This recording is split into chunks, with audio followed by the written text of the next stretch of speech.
কি পরিমাণের সহ্য করলে একজন ভালো পড়োশি হওয়া যায় বা প্রতিবেশী হওয়া যায়। দেখেন কতগুলো ক্ষতি করার পরও একটাও শব্দ হয়নি, একটা জ্বালাও হয়নি, একটা ঝগড়া ফ্যাসাদ তো দূরের কথা। কিন্তু সমস্ত কিছুর পরে আজকে রাস্তা থেকে দেখছিল বাড়ির পাশের বাড়ির মহাজন যে এই স্ল্যাবটা একটু বাড়তি লাগছে। তো আসলে আমরা চেক করে দেখলাম, পরবর্তীতে বাড়ির ইঞ্জিনিয়ার ওনার সব এসে চেক করলো, তো বলছে না 6 ইঞ্চি বাড়তি আছে। আর নিচেরটা দেখেন 1 ফিট আছে আর উপরেটা 1 ফিট 6 ইঞ্চি, মতলব 1.5 ফিট আছে। তো পাশের বাড়ির ওই মহাজনটা বলল যে ওটা একটু কেটে দিলেই ভালো হয়, যেহেতু কন্টিনিউ রানিং কাজ চলছে, একটু কেটে দেওয়াটাই ভালো।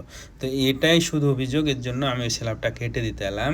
কিন্তু সে সাথে দেখেন নিচে এবং প্যারাফিটের উপরে, ছাদের উপরে দেখেন, টিনের উপরে, এইগুলোর পরিষ্কার করাই যাবে না, হয়তো একটা দুটো লেবার লেগে যাবে এগুলো পরিষ্কার করতে। তারপরও রে ভাই, আমি এখানে আজকে 4 মাস থেকে কাজ করছি। এখানে আমি 4 মাস থেকে কাজ করার পরে দেখেন, এটা দেখে আসলে শেয়ার করাটা খুবই জরুরি ভিডিওটা, কারণ এটা দেখে মানুষের শিক্ষা নেওয়াটা খুবই জরুরি। বর্তমান যে সিচুয়েশান, বাড়ির দেখবেন অধিকাংশ বাড়ির পাশের সাথে কারো চলাফেরা নাই, এসব বন্ধ, ঝগড়াঝাঁটি, মনে হয় যে পড়োশি মানেই ঝগড়া করে মুখ বন্ধ করে রাখতে হবে, এরকমটাই আমরা জানি।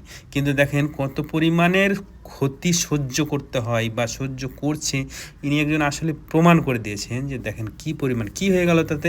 আমাদের এলাকায় বা আরও অন্য অন্য এলাকায় যদি হতো, তাহলে পুলিশ কেস, কাচারি, কোর্ট, কত কি মারামারি ফাটাফাটি পর্যন্ত হতো।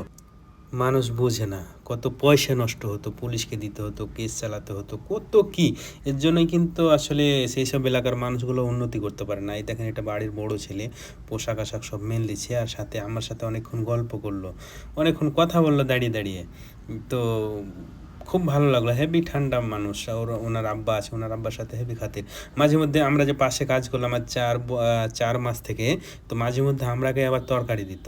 মানে ওই নিচে দিয়ে একটু ফাঁকা আছে, তো বলে কি কি তরকারি নিয়ে এসছিস, কি খাচ্ছিস, তো আমাদের তরকারি আছে নে।